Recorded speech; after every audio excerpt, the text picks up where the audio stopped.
Portales didn't stand out much from other small towns in New Mexico. Dusty streets surrounded by endless fields, old buildings, and a church with a tall spire in the center of town were the first things that caught the eye of visitors. The summer heat melted the asphalt, forcing locals to seek refuge in the shade of trees and air-conditioned rooms. Houses with cracked paint and sun-bleached roofs lined the main street, giving the impression that time had stood still. In this God-forsaken place, Elijah Taiwo was not just a pastor, he was a voice of hope and confidence. Every Sunday, the Church of Holy Redemption was filled to capacity. Parishioners came not so much out of religious conviction as to hear his sermons, filled with passion and promises of a better future. Tall, with impeccable posture and a dazzling smile, Elijah exuded confidence and calm. His dark skin contrasted with the snow-white shirts he wore even on the hottest days. The pastor's deep, velvety voice seemed to penetrate the soul, making everyone feel special. Imani Taiwo stood behind her husband, his steadfast support, and the embodiment of the perfect pastor's wife. Slender, with soft features and kind eyes, she attracted people with her sincerity and willingness to help. Working as a nurse in Portales' only clinic, Imani knew almost every family in town. Pregnancy made her even more beautiful. Her rounded belly and glowing face were the envy of the congregation. Elijah and Imani seemed like the perfect couple. At least, that's what everyone in Portales thought. On the first Thursday in July, when the temperature rose to 40 degrees, Imani's best friend, Labiba Dembele, began to worry. Imani didn't show up for their weekly meeting at a small cafe on the outskirts of town, and she wasn't answering her phone. This was completely out of character for her. Labiba worked as a teacher at the local school. Tall, with short dreadlocks and bright jewelry, she stood out in conservative Portales. Her loud laugh and straightforwardness contrasted with Imani's gentleness, but perhaps that was why they complemented each other so well. On Friday morning, when Imani didn't show up for work, Labiba decided to visit Taiwo's house. The old two-story house on a quiet street looked lifeless. The curtains were drawn, and no one answered the door. Just as Labiba was about to leave, the door opened and Elijah appeared on the threshold. His usually impeccable appearance was replaced by a rumpled shirt and reddened eyes. "Labiba," his voice sounded hoarse. "Has something happened?" "I'm looking for Imani. She didn't come to our meeting yesterday and isn't answering her phone. The clinic said she didn't show up for work." Elijah ran a hand over his face, as if to wipe away his fatigue. "Imani went to her aunt's in Albuquerque. Her condition has worsened. The doctors recommended a specialist." Labiba frowned. "What condition? Why didn't she tell me? I would have gone with her." "It all happened suddenly," Elijah replied, avoiding her gaze. "She didn't want to bother anyone. You know Imani, she always thinks of others." Something about his explanation didn't add up. Labiba knew that Imani didn't have an aunt in Albuquerque, but before she could ask another question, Elijah closed the door, saying he had an urgent phone call. That same Friday, later in the evening, Elijah Taiwo showed up at the Portales police station. His hands were shaking as he filled out the missing person report for his wife. "I thought she was at her aunt's," he explained to the officer on duty. "But when I called there, it turned out she hadn't been there. Her phone is off. I've called all the hospitals, no sign of her." The case of Imani Taiwo's disappearance landed on Detective Nala Okor's desk on Saturday morning. Nala had been with the Portales Police Department for 15 years. Starting as a patrol officer, she had gradually worked her way up to detective. A middle-aged woman with a piercing gaze and her hair always pulled back in a tight bun, Nala was known for her intuition and tenacity. Behind her back, her colleagues sometimes called her the Bulldog. When Nala Okor took on a case, she didn't let it go until it was completely solved. "Female, 32 years old, pregnant, missing for 2 days," Nala muttered as she scanned the report. "Husband is a local pastor. Interesting." Nala was approached by her partner, Jabarin Zhao. The young officer had only been working with her for 6 months, but had already established himself as a conscientious and attentive police officer. "What do you think?" he asked, handing her a coffee. "I think we should talk to the pastor," Nala replied, nodding gratefully. 90% of the time when a woman goes missing, her husband or boyfriend is involved. But this is Pastor Taiwo, Jabari objected. He built half the charity programs in this town. Even the mayor goes to his services. Nala shrugged. All the more interesting. Let's go. Taiwo's house looked well kept, but somehow lifeless. White siding, a neat lawn, and flower beds with wilting flowers. Everything seemed too perfect, like a picture out of a magazine. Elijah greeted them in the living room. The room was decorated in light colors with lots of photos on the walls. Elijah and Imani on their wedding day, on missionary trips, at church events. A happy couple in every picture. Detective O'Keefe, Officer Njau, the pastor nodded to them. Thank you for coming so quickly. Tell us more about your wife's disappearance. Nala got straight to the point, declining the offer of tea. Elijah sighed heavily. On Wednesday evening, Imani said she was going to visit her aunt in Albuquerque. She's pregnant and has been complaining of feeling unwell lately. I offered to go with her, but she insisted she could manage on her own. On Thursday, I called her aunt to see how Imani was doing. It turned out she hadn't arrived. I started calling her, but her phone was off. Why didn't you call the police right away? Nala asked. I thought maybe she had stopped somewhere along the way, Elijah said, nervously clenching his fingers. Imani can be impulsive sometimes. Impulsive?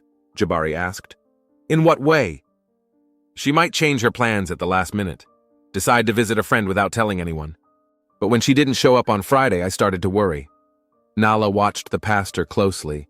Something about his story didn't add up. Mr. Taiwo, when was the last time you saw your wife? On Wednesday evening, she packed a bag and left it around 7. In her car? Yes, a 2018 Honda Civic, silver. We'll put out a search for the car. Jabari nodded, taking notes. Can we look around the house? Nala asked. We might find something that will help us figure out where she might have gone. Elijah paused for a moment, then nodded. Of course, make yourselves at home. Nala and Jabari split up. The young officer remained in the living room, continuing to question the pastor while Nala went upstairs. The Taiwo's bedroom looked neat and cozy. There was a large bed with a carved headboard, bedside tables with lamps, and a chest of drawers against the wall. On the woman's side were cosmetics, books, and photographs. Nala carefully pulled out the drawers, checking their contents. Clothes, documents, personal items, everything was in place. Imani's dresses and blouses hung in the closet, and neatly folded sweaters lay on the shelf. Strange, Nala muttered. If a woman is going away for a few days, she usually takes more things with her. The next room turned out to be a home office. There were 2 desks. One obviously belonged to Elijah, the other to Imani. On Imani's desk was a stack of medical journals, a calendar with dates marked, and a framed photograph of the couple. Nala was carefully looking through the papers when her gaze fell on an envelope hidden under the calendar. Inside were ultrasound images dated Tuesday, the day before Imani's presumed disappearance. Nala studied the images carefully, although the medical images meant little to a non-professional. However, even she could make out 2 small silhouettes. Twins, she said quietly. Jabari appeared in the doorway. Did you find anything? Nala showed him the photos. It looks like Mrs. Taiwo was expecting twins. The photos were taken on Tuesday. Did the pastor mention that? Number. He only said that his wife was pregnant, but didn't give any details. They went downstairs, where Elijah was pacing nervously in the living room. Mr. Taiwo, Nala said to him, we found your wife's ultrasound photos. Congratulations, you're having twins. Did you know about this? The pastor's reaction was immediate and unexpected. His face paled and his hands trembled noticeably. Twins? No, that's impossible. The images are dated Tuesday, Nala continued, watching his reaction closely. The day before your wife disappeared. You didn't know about the test results? Elijah ran his hand over his face, clearly trying to collect his thoughts. Imani said she was going for a routine checkup. She didn't mention any results. It's strange that your wife didn't share such important news with you, Jabari remarked. Maybe she wanted to surprise you, Elijah replied quickly, but his voice faltered. Nala placed the photos on the coffee table. Mr. Taiwo, when was the last time you checked your wife's bank accounts? Did she withdraw any large sums of money before she disappeared? No, I don't think so. We have a joint account, and I haven't noticed anything unusual. What about her phone? Were there any calls or messages from unfamiliar numbers? I don't know. Imani values her privacy very much. I don't check her phone. Nala made a note in her notebook. We'll request her phone and bank records. We'll also need a list of all her friends and acquaintances. She may have contacted one of them. Elijah nodded but looked increasingly tense. Of course. I'll make a list. One more question. Nala looked the pastor straight in the eye. Have you and your wife had any conflicts recently? Maybe related to the pregnancy? No, Elijah replied too quickly. We have a wonderful relationship. We were both really looking forward to the baby. The babies, he corrected himself, glancing nervously at the ultrasound photos. As the detectives were about to leave, Jabari noticed a small stain on the carpet by the stairs. It was dark brown, almost invisible on the burgundy carpet. What's that? He asked, pointing to the stain. Elijah laughed nervously. Oh, Imani spilled red wine a few days ago. I tried to clean it up, but as you can see, I wasn't very successful. Nala crouched down, studying the stain closely. We'll take a sample, if you don't mind, just to rule out other possibilities. Of course, Elijah said, but his voice sounded tense. Do whatever you need to do. As they left Taiwo's house, Nala noticed deep scratches on the wooden floor in the hallway, as if something heavy had been dragged toward the exit. She made a mental note to check it out later. In the car, Jabari asked, What do you think? Nala looked thoughtfully at the house. I think Pastor Taiwo is hiding something.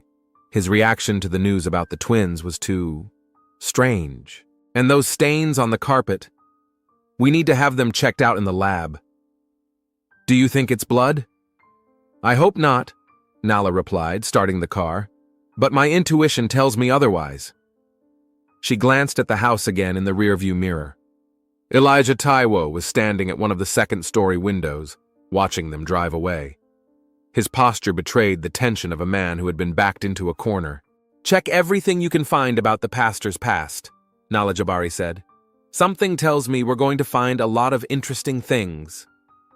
Sunday morning at the Portales police station was quiet. Nala Okori sat at her desk, sorting through the documents Jabari had gathered. Pastor Elijah Taiwo was not as simple a man as he had seemed at first glance. Born in Nigeria, in a small village near Lagos. At the age of 10, he moved to the United States with his parents. He studied at a theological seminary in Dallas, where he excelled. He received his first parish in Houston, then moved to New Mexico. He settled in Portales 5 years ago, quickly winning the respect and love of his parishioners. He met Imani at a charity event in Albuquerque 3 years ago. She was working as a volunteer in a medical assistance program for the poor. The romance developed rapidly.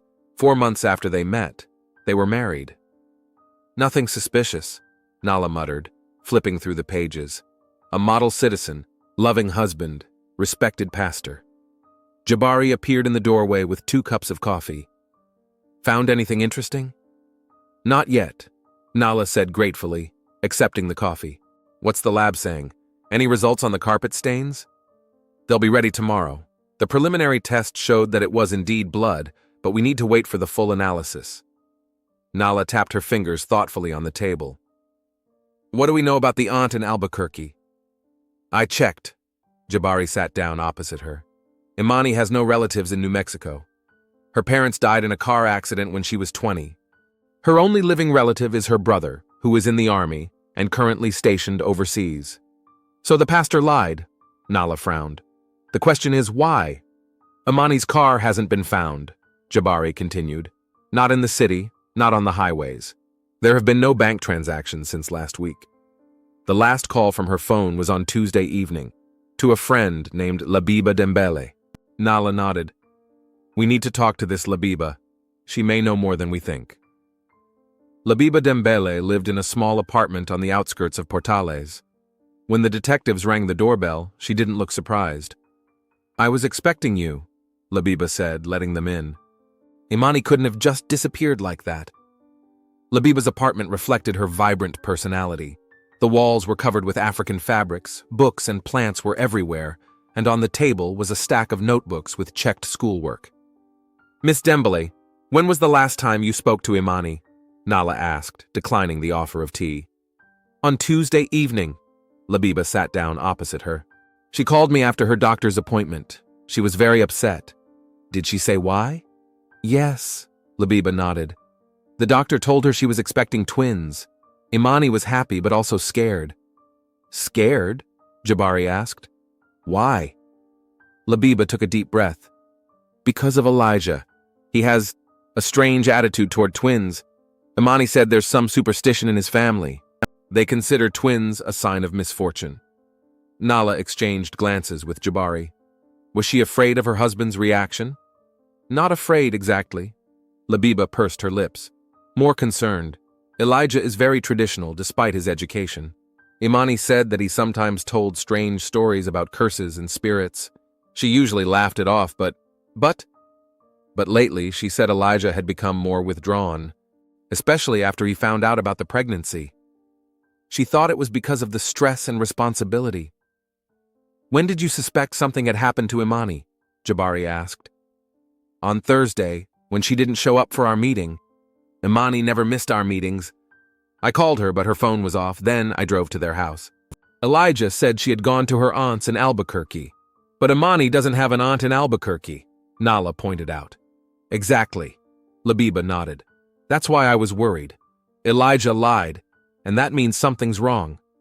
"Did Imani ever talk about problems in her marriage? Arguments? Conflicts?"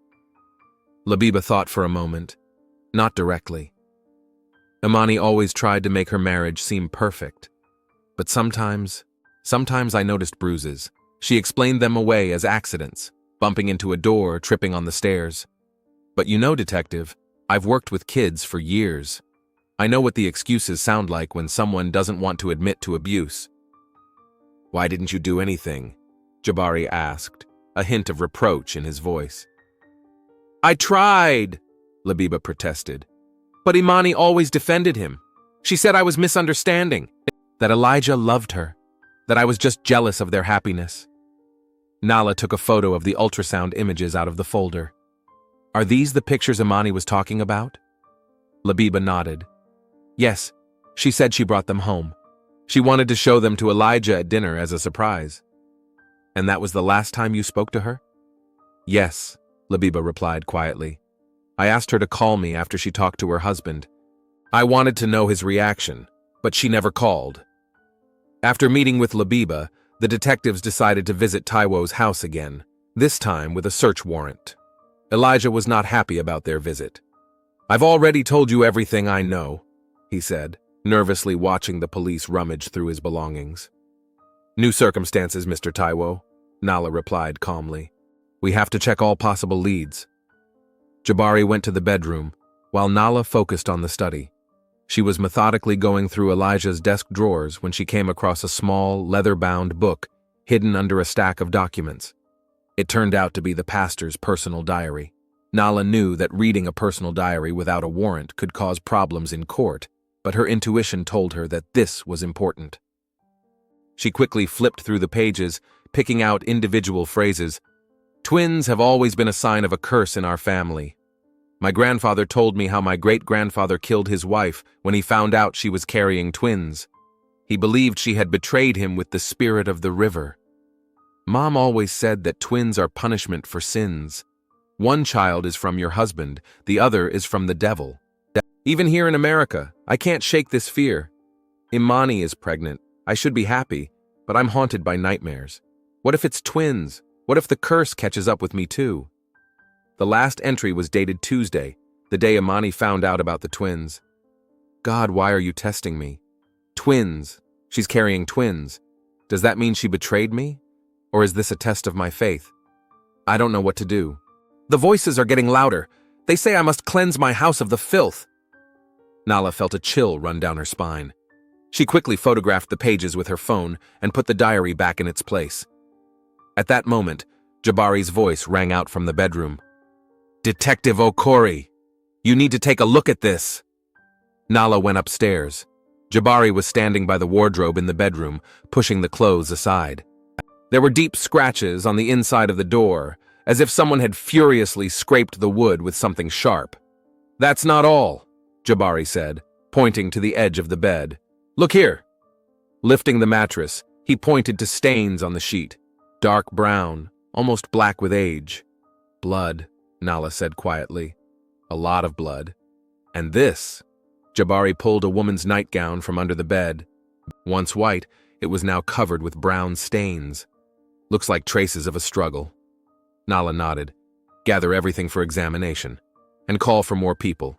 We need to search the entire house and the surrounding area thoroughly. By evening, Taiwo's house was surrounded by police cars. Forensic experts examined every inch looking for traces of blood and other clues. In the yard, they used ground-penetrating radar to check for recent excavation work. Elijah Taiwo was temporarily placed in an interrogation room at the police station. Not as a suspect. Officially, he was still the distraught husband of a missing woman, but Nala wanted to keep him away from the house while the search was going on. Mr. Taiwo, she said to the pastor, we need to talk about your relationship with the twins. Elijah flinched. I don't know what you're talking about. Labiba Dembele told us about your superstitions, about how your family considers twins to be a sign of misfortune. Those are just old tales, Elijah replied, but his fingers drummed nervously on the table. I'm an educated man, detective. I don't believe in such nonsense. Really? What about the entries in your diary? The voices are getting louder. They say I must cleanse my house of filth. Those are your words, Pastor. Elijah's face contorted. You read my diary? That's illegal. We found traces of blood in your bedroom, Nala continued, ignoring his indignation. On the sheets, on your wife's nightgown. What happened on Tuesday night, Mr. E? Taiwo? I don't have to answer your questions. Elijah straightened up. I want to talk to a lawyer. Of course, Nala nodded. That's your right, but know this. We will find Imani. Dead or alive, we will find her. On Monday morning, the Portales police held a press conference. The police chief announced that Imani Taiwo was missing and asked the public for help. They showed her photo, described her appearance, and mentioned the silver Honda Civic. The whole town was talking about the pastor's wife going missing. Volunteers organized search parties, combing the area around Portales. Labiba Dembele coordinated the efforts of the citizens, handing out flyers with Imani's photo. Meanwhile, Nala and Jabari visited the clinic where Imani worked. The head of the department, Dr. Samantha Pierce, met them in her office. Imani is one of our best nurses, she said. The patients adore her. We all hope she'll be found. When was the last time you saw Mrs. Taiwo? Jabari asked. On Tuesday. She worked the morning shift, then left for her lunch break and didn't come back. She called and said she wasn't feeling well. Was that unusual for her? Nala asked. Very. Imani never missed work, even when she started experiencing morning sickness in her first trimester. We know she had an ultrasound on Tuesday. Who is her doctor? Dr. Ramirez. But I'm not sure I can disclose that information without a warrant. Doctor-patient confidentiality. We have a warrant, Nala said, handing her the paper. We're investigating a possible crime, Doctor. Pierce, any information could be important. Doctor. Pierce nodded reluctantly. All right, Dr. Ramirez's office is at the end of the hall. Dr. Elena Ramirez, an obstetrician-gynecologist with 20 years of experience, looked over Imani's medical chart. Yes, we performed a routine ultrasound on Tuesday. We detected twins. It was a surprise for Imani. The previous examination did not show a second fetus. How did she react? Nala asked. At first she was shocked, then she was delighted. She said she had always wanted a big family. Although, Dr. Ramirez paused. What? When I asked her how her husband would react, she got a little nervous. She said something like, I hope he sees it as a blessing and not as... and didn't finish the sentence. Did she seem scared? Jabari asked. Not scared, more concerned. I offered to call her husband from my office, but she declined. She said she wanted to tell him herself to surprise him. Dr. Ramirez, Nala leaned forward. Did Imani show any signs of physical abuse? Bruises? Broken bones? Anything like that? The doctor paused, clearly hesitating. I noticed bruises on her forearms during the first trimester. I asked her about it, but Imani said she fell down the stairs. I didn't press the issue. Maybe I shouldn't have. What else can you tell me about her pregnancy? Everything was going well, no complications. Imani was healthy and had regular checkups. The twins were developing well. And her emotional state? Generally stable. She seemed depressed at times, but that's normal during pregnancy. Hormonal changes affect mood. Leaving the clinic, Nala and Jabari felt that the picture was beginning to come together. Everything points to Elijah, Jabari said. The motive, the opportunity, the strange behavior, and those diary entries. We need more solid evidence, Nala replied. So far, we only have circumstantial evidence. No body, no confession. Do you think he killed her? Nala nodded grimly. I'm sure of it. The question is where the body is and how to prove his guilt. Back at the station, they learned that the blood test results confirmed their fears. The stains on the carpet, sheet, and nightgown belonged to Imani Taiwo. The amount of blood indicated serious injury, possibly fatal. Declare Elijah Taiwo an official suspect, Nala ordered, and step up the search. We need to find the body. By Monday evening, search teams had expanded their search area to 50 kilometers around Portales. They checked abandoned buildings, ravines, and vacant lots. Divers searched the local lake. The phone rang in Nala's office. It was a technician from the lab. Detective Okori, we checked the traffic camera footage for Tuesday and Wednesday. A silver Honda Civic belonging to Imani Taiwo was recorded leaving the city on Wednesday night at around 2 a.m. The driver was a man, believed to be Elijah Taiwo. Where was the car headed? Toward an old quarry about 30 kilometers north of the city. It's an abandoned place, no one's been there in a long time. Nala felt her pulse quicken. Send a search party there. Jabari and I are leaving immediately. The old quarry greeted Nala and Jabari with an ominous silence. It had rained during the night, turning the ground into slippery mud that made it difficult to move around. Search teams with dogs methodically combed the area, checking every suspicious spot. It's so easy to hide a body here, Jabari muttered, looking around the huge abandoned quarry. It could be years before anyone finds anything. Nala nodded silently, watching the forensic team at work. They found tire tracks matching those of a Honda Civic near the edge of the quarry. Cigarette butts were found nearby, a strange detail considering that Elijah Taiwo was known for his aversion to smoking. Was someone else here with him? Jabari suggested. Or maybe he started smoking because of stress, Nala replied. Save the cigarette butts for DNA analysis. By midday Tuesday, the search operation had yielded its first results. In a remote corner of the quarry, under an overhanging cliff, they discovered a freshly dug hole. The dogs showed interest in the spot, but the body was nowhere to be found. It looks like he dug a grave but then changed his mind, said the head of the search team. Maybe he decided it was too obvious. Or something scared him off, added Nala. Widen the search. If he didn't bury the body here, he must have taken it somewhere else. Nala's phone vibrated in her pocket. It was the police chief. Okor, we have something interesting. The owner of a gas station about 5 kilometers from the quarry checked the surveillance camera footage. On Wednesday, around 3 in the morning, Elijah Taiwo stopped by. He bought cigarettes, coffee, and a shovel. He looked nervous, and his clothes were covered in dirt. Are the recordings still available? Yes, we already have a copy. And there's something else. There was something large wrapped in a tarp in the trunk of his car. The gas station owner didn't think anything of it at the time, but now that the whole neighborhood is talking about Imani's disappearance. We're going back, said Nala. Prepare an arrest warrant for Elijah Taiwo. The Portales police station was tense. Elijah Taiwo sat in the interrogation room, refusing to speak without a lawyer. His impeccable image as a caring pastor and grief-stricken husband was beginning to crumble under the weight of the evidence. Nala reviewed the gas station's surveillance footage. The grainy black and white video clearly showed Elijah, disheveled, with a wild look in his eyes, nothing like the calm, confident man the town knew.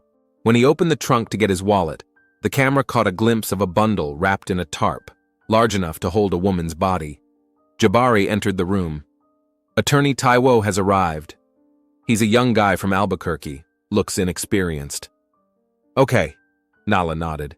Give me a minute. Left alone, Nala closed her eyes, trying to collect her thoughts. This case strangely resonated with her own past. Memories she had long buried began to surface. Nala had grown up in a family where superstition ruled everyday life. Her grandmother, who had raised her after her parents died, believed in spirits, curses, and omens. Every unexplained event, every illness or misfortune had a supernatural explanation. When Nala turned 16, her best friend Amara became pregnant by her boyfriend. Nala's grandmother called it punishment for sins and forbade her granddaughter from associating with the defiled girl. Amara, rejected by her family and friends, committed suicide. This tragedy was a turning point for Nala. She vowed to fight the superstitions and prejudices that destroy lives. Now, 25 years later, she found herself in a similar situation. Only this time, the victim was a pregnant woman, and the killer was the man who was supposed to protect and support her. Taking a deep breath, Nala gathered the case files and headed for the interrogation room. Elijah Taiwo sat next to a young lawyer who was nervously shuffling through papers. Mr. Taiwo, Nala began, sitting down opposite him. I understand that you refuse to answer questions without a lawyer. Now he's here, and I hope we can clear up a few things. My client is willing to cooperate, the lawyer replied with feigned confidence, but we insist that all these allegations are baseless. Mr. Taiwo is a respected member of the community who is grieving the disappearance of his beloved wife. Nala silently laid out the ultrasound photos, pages from Elijah's diary, bloodstains in the house, and then the surveillance footage from the gas station on the table. Let me tell you what we know, she said calmly. On Tuesday, your wife found out she was expecting twins. When she got home, she told you the news. Given your superstitions about twins, which you described in detail in your diary, the news came as a shock to you. Perhaps you had a fit of rage. Elijah clenched his fists, but said nothing. There was a struggle in your bedroom. You hit Imani with something heavy, perhaps a lamp or a statue. This is evidenced by the bloodstains on the sheet and her nightgown. You then wrapped the body in a tarp and hid it somewhere in the house until nightfall. That's all speculation, the lawyer interrupted. You have no direct evidence. On Wednesday night at around 2 o'clock, Nala continued, ignoring the remark, you loaded the body into the trunk of your wife's Honda Civic and drove to an old quarry. On the way, you stopped at a gas station where you bought cigarettes, coffee, and a shovel. Surveillance cameras recorded you and the bundle in the trunk. Elijah turned pale. At the quarry, you started digging a grave, but something scared you off. Maybe a passing car or a wild animal. You decided to find a safer place. Where is Imani's body, Mr. Taiwo? I want to talk to my client alone, said the lawyer. Nala nodded. Of course. You have 10 minutes. Stepping out into the hallway, she ran into Jabari, who looked agitated. There's news from the quarry. They found blood on the rocks near the dug hole, and a piece of fabric that looks like the nightgown Imani was wearing. But no body. Not yet. The search is continuing. 10 minutes later, Elijah's lawyer came out of the room. My client is ready to make a statement. Returning to the interrogation room, Nala saw that Elijah had changed. His shoulders slumped, and his eyes had a strange expression, a mixture of relief and horror. I killed her, he said quietly. I killed Imani. Even knowing the truth, Nala felt her heart sink. Tell me what happened. Elijah took a deep breath. On Tuesday evening, Imani came home, happy. She said she had a surprise for me.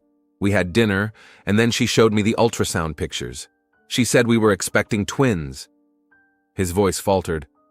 I don't know what came over me. Everything suddenly went red before my eyes. I heard my grandmother's voice saying that twins were a curse. That one child was from my husband, and the other was from the devil. Did you hit her? Nala asked. I didn't mean to. Elijah shook his head. We went up to the bedroom. I started yelling, accusing her of cheating on me. She was confused. trying to calm me down. She said it was a blessing, not a curse. But I didn't listen. I grabbed the figurine from the nightstand and he covered his face with his hands. I hit her on the head, once, but that was enough. She fell onto the bed. Blood was everywhere.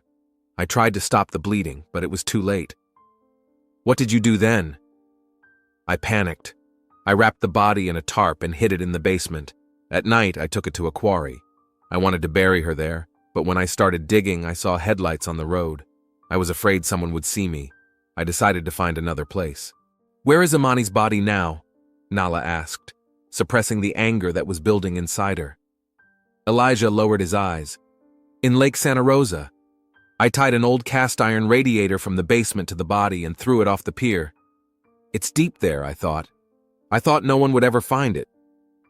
Nala exchanged glances with Jabari. Lake Santa Rosa was about 50 miles from Portales. Divers had to be sent there immediately. Why, Mr. Taiwo? Nala asked, though she already knew the answer. Why did you kill your wife? I couldn't let the curse touch my family, he replied with frightening sincerity. Twins have always brought misfortune to our family. My great-grandfather, my grandfather, they all faced it. My grandmother said that when twins are born into the family, one of the parents dies within a year. I thought I was saving us, saving Imani from suffering and myself from certain death. You believe that? Jabari asked incredulously. You're an educated man, a pastor, a spiritual leader. How could you believe in such superstition? Elijah looked up at him with a hazy gaze. Faith and superstition often go hand in hand, officer. Sometimes it's difficult to draw the line between them. The next few hours were spent in a feverish flurry of activity. Elijah Taiwo was officially arrested on suspicion of murder. Divers were sent to Lake Santa Rosa. Nala wrote her report, trying to put all the details of this gruesome case into dry, official language. Towards evening, word came from the diving team that they had found Imani's body. Just as Elijah had said, it was tied to an old cast-iron radiator and dumped from the pier in the deepest part of the lake. Nala was sitting in her office when Labiba Dembele came in. Her eyes were red from crying. I heard that Elijah confessed, she said quietly. Yes, Nala nodded. I'm sorry, Labiba. I should have done something. Labiba sank into a chair. I should have made her leave him. You couldn't have known it would end like this. Nala tried to comfort her. Imani loved him, trusted him. Even if you had insisted, she probably wouldn't have listened. It's all because of that superstition, Labiba said bitterly. Because of a stupid, meaningless belief in a curse. How could you kill someone you love because of such nonsense?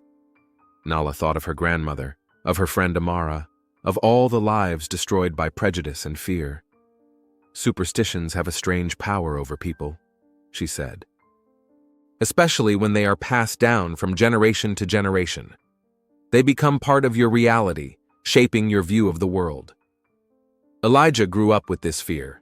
When he was confronted with what he feared most, the rational part of his mind shut down. But he was a pastor. He preached love and forgiveness. Sometimes the loudest preachers hide the darkest secrets, Nala replied. Maybe that's why he became a pastor, trying to find salvation from his fears in religion. But when he came face to face with them, all his beliefs crumbled. On Wednesday morning, another press conference was held. The police chief announced that the case of Imani Taiwo's disappearance had been solved, and that her husband, Pastor Elijah Taiwo, had been arrested on charges of first-degree murder. The city was in shock. No one could believe that a gentle, charismatic pastor, a man whom everyone respected and trusted, was capable of such a brutal crime. After the press conference, Nala met with Jabari at a small cafe near the station. How are you holding up? The young officer asked. It's been a tough case. I've seen worse, Nala replied, stirring her coffee. But this case, it's hit me on a personal level. Because of superstition? Nala nodded. I grew up in a family that believed in things like that. My grandmother could see omens in the flight of a bird or a crack in a cup. When I was a teenager, my best friend got pregnant. My grandmother said it was punishment for her sins and forbade me to see her. The girl committed suicide. I'm sorry, Jabari said quietly. I vowed then that I would never let superstition rule my life, Nala continued, that I would fight the prejudices that destroy lives. But sometimes I feel like I'm fighting windmills. What's the point of this struggle if even educated people like Elijah Taiwo become slaves to their fears? There is a point, Jabari replied confidently. Every time you help someone break free from the shackles of prejudice, you change the world for the better. Every time you hold those who harm others because of their superstitions accountable, you restore justice. Nala smiled faintly. When did you become so wise? I have a good mentor, Jabari smiled in response. They sat in silence, watching the usual life of Portales flow by outside the cafe window. People hurried about their business, unaware of the dark secrets hidden behind the facades of the houses and in the depths of their souls. You know what's the scariest thing? Nala finally said. That Elijah sincerely believed he was doing the right thing, that he was saving himself and his wife from a curse. Even now, facing a life sentence, part of him still believes he did what he had to do. Faith can be a dangerous force, Jabari nodded. Not faith itself, Nala objected. Blind, irrational faith that leaves no room for doubt or common sense. Faith that turns people into slaves to their fears. She finished her coffee and looked out the window at the church with its tall spire rising above the city. I wonder how many more like Elijah are hiding among us. How many people wear a mask of normality, hiding dark, irrational fears beneath it, and how many innocent lives will be destroyed before we learn to see through these masks. Jabari didn't answer. What could he say? Some questions remain unanswered. Some wounds never heal completely. All they could do was continue to fight the darkness, continue to seek the truth, continue to believe that the light of reason would ultimately triumph over the darkness of superstition. The sun slowly sank toward the horizon, painting the sky above Portales in shades of red and orange. Another day was coming to an end. Another case had been solved. Another life had been destroyed because of fear of something that did not exist.